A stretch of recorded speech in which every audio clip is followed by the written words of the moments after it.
Hi guys, welcome to the third introductory tutorial for Zombians Graphics Mentor Program. I'm going through and making video accompaniments for each step, so if you get stuck somewhere, you can scribble over to where you're confused and work out what you're doing wrong. This is going to follow Becca's tutorial here, using basic filters and layer modes to create a signature. This was her outcome, and full credit to the method and techniques shown go to her. This is totally all Becca. So what I do is I picked a render first. You can go on planetrenders.com for that. So what you do is you make Control N, sorry, let's see if I can just remake the signature for you. Control N, 400 by 150, okay. And then you'll see there's a background layer and it's locked. I usually just press Command J to duplicate it and then click on the original and delete it. There's easier ways to get rid of it, but that's what I do. My render was right here, that robot girl. So I'm gonna just move Photoshop to the side and just click and drag that render in and make it full screen again. Once you've dragged it in, you hold down the Shift key, click on one of the 4 arrows to resize that render of yours. Play around with the size and placement until you're happy. I think mine was like something like that. Press OK. Let me zoom in a bit so you guys can see what I'm doing. And I think I want to make her a little smaller to fit some of the work, the details of her body. Yeah, something like that maybe. God, I don't know how I fit everything last time. I must have made it really small. Okay, there we go. Press OK. Press Enter. There we have our thingy. Now I'm gonna press Control J twice to duplicate that render, so we have 3 copies.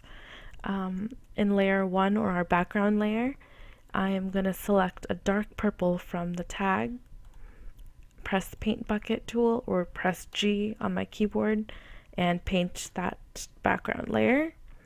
Now I'm going to take that first render copy, go to Filter, Blur, Motion Blur. You're going to mess around with the settings.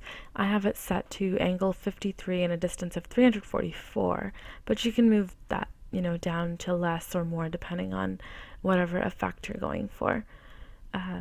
You can make it like, actually I kind of like it when it's like up in the 400s. So that's done. Then we have our original layer, and then we have our third layer. We're going to take our third layer and we're going to do the same thing: filter, blur, motion blur. But here I'm going to, let's see, mess around with it until I get like a really sharp. I'm going to make that like pretty high, like 900s. Then press my arrow key and slide it over a bit. I'm going to slide that part over. You see that like big streak until it's kind of helping me blend a little. Like that, maybe. No, I kind of don't like it there, huh? Okay, mess around with that, move it over, and you're going to slide it over a bit so it's kind of overlapping your render a bit. So something like that would work.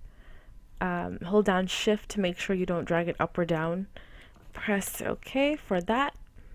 So we've got the top layer. Now in the middle layer with our original render, we will smudge some of the side to blend it in. You will get out your smudge tool right here and click on that render. If it's a smart object, you just have to rasterize it first. Pick a, I don't know whatever smudge setting brush you want to use, but I'm going to go ahead and use that chalk brush, size 23.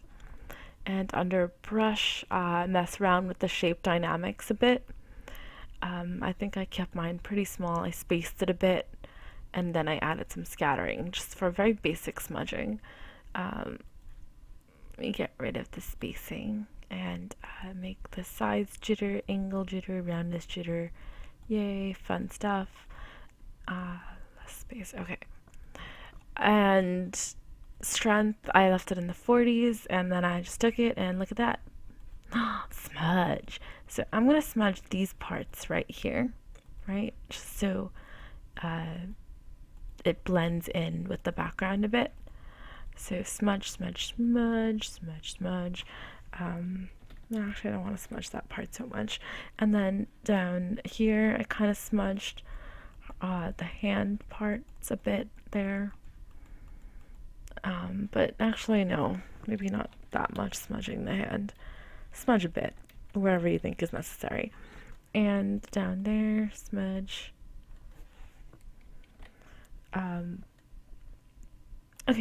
Okay, that's all. That's all. I didn't really smudge that much. Done with smudging. So we have our 3 layers, right? We have our motion blur, our smudged render, and our second motion blur. Now we're gonna go ahead, make a new layer, press that button, press image, apply image to take like a screenshot of what we have so far, right there.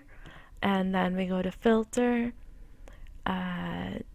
distort, ripple, mess around with the ripple settings. I'm gonna do medium, maybe like 200 something, and that's our ripple.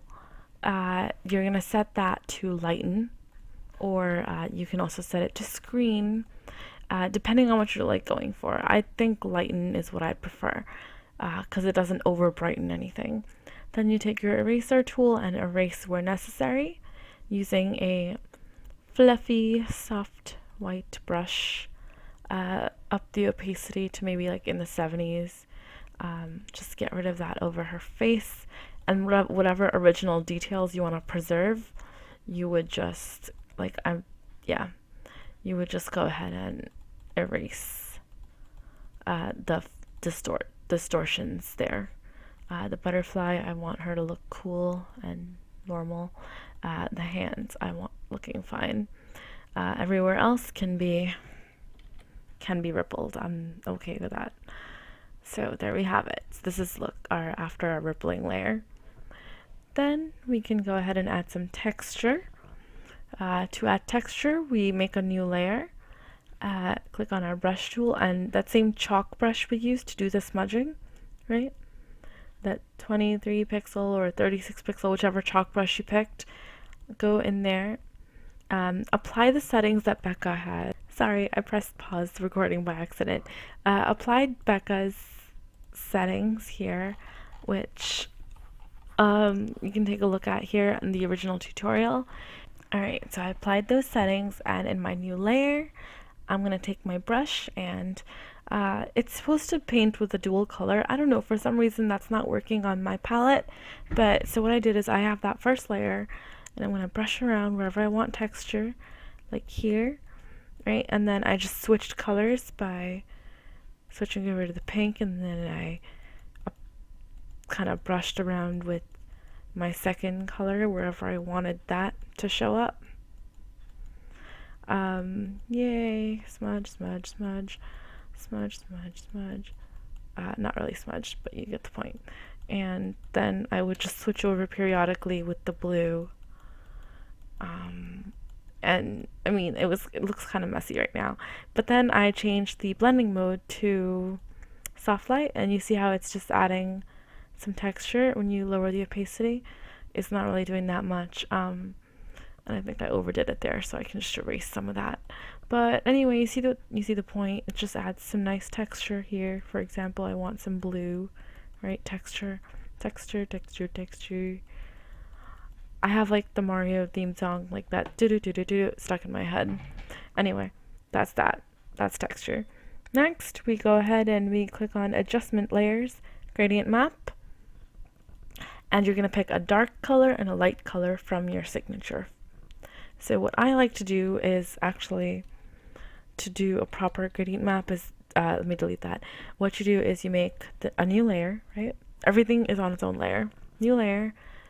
Click here, pick a light color, like that light blue from the render. Click here, and I want to take a dark purple from the butterfly, like a very dark purple, like almost like the background purple, yeah? So you have a light color and a dark color, and then you click here, gradient map, and you see how I have the light and the dark? It's kind of reversed. There we go. So using that, you can kind of sharpen things and also fix up the color palette if you've got like a lot of different colors. I'm going to press soft light, and I'm going to lower the opacity to about 30%. So you see how that kind of fine tunes things. You would experiment. Maybe you might need 2 gradient maps or 3 gradient maps until you're satisfied, but you would go ahead and do as much of that as you need. Then you click, and now you just have to make a border and you're done. The border I used for my outcome was made by zooming in until you see that pixel grid, this pixel grid, clicking here, selecting the single row marquee tool, clicking here once to select the top 2 pixels, the top 2 rows of pixels, and on a new layer, so not this layer, but on a new layer, I'm gonna go ahead and pick the color that I want my background to be, and using the paint bucket tool, just paint that in. And then I would just zoom out. I press Z to zoom out, zoom towards the bottom, and same thing. Just select the bottom 2 pixels, paint them in my background, my border color. So that gives us an outcome. Trinket, I think, did a better job with the outcome, but she also like didn't speed signature create while video making. And the original outcome I showed you in the beginning, obviously I kind of did a lot more with it. I think I erased here a little too much with the ripple. I'd have to go in and fix that if it was a real tag. Like down there, it's just very obvious what I did, so I would have fixed it. But I think I did the blending a little better here with the smudging. So, you know, the chalk and the smudge settings were better here. But I think here, I mean, it's not that bad, right? You got some cool smudge work there too. So there we go. That's my tutorial. I am done talking for now. I'm gonna go ahead and upload this and get some sleep because it is like nearly 3 in the morning. Oh my god.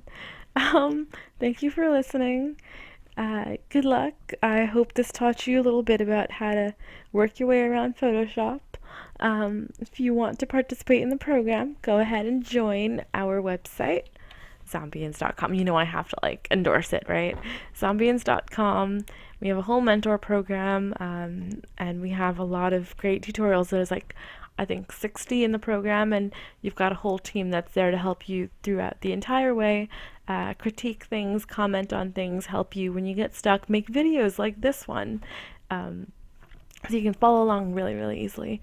I feel like every time I swallow, like, you can hear me, and it's gonna be really amusing when you listen to my tutorial. But I'm gonna stop rambling. Thank you, and good night. Bye bye.